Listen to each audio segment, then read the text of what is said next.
Welcome to today's grammar lesson. In this lesson, we will learn about rule number 6, number plus unit use, a common area tested in competitive exams. We will go over rules, examples, and tricks to help you master this easily. Let's start with first concept, number plus unit plus noun or adjective. When you use a number followed by a unit and a noun or adjective, always use the singular form of unit. For example, 6-foot ladder. 6 is number, foot is unit, ladder is noun. So foot should be singular. The unit acts like an adjective and adjectives are never plural. So we always use singular unit when it is followed by a noun or adjective. Concept number 2, number plus unit when there is no noun. When the sentence has a number and a unit without a noun, we use singular if the meaning is not clear. Like he bought 2 dozen. Dozen of what? It is not at all clear, so we will use singular unit, that is dozen and not dozens.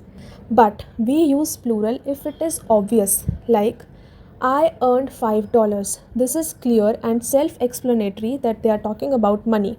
So the unit will be plural, which is dollars. Third concept is about descending order of units.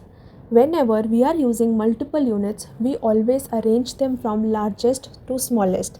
This is called as descending order. For example, we always say 2 kilograms and 300 grams, not 300 grams, 2 kilograms.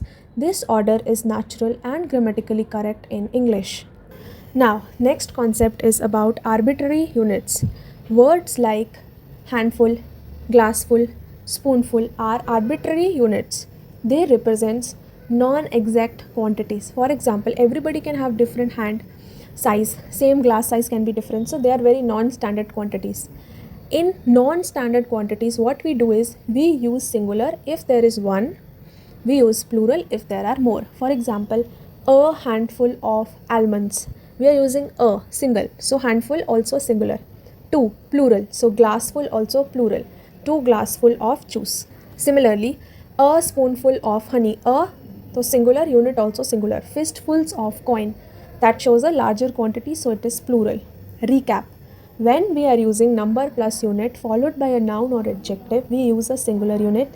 When we use a number followed by unit but no noun, it is singular if the message is unclear, and plural if the explanation is clear. When we use the units together, we always follow the descending order from big to small. Arbitrary units, one for singular and more, we use plural. Thank you. Subscribe to channel for more such content. In next video we will practice examples.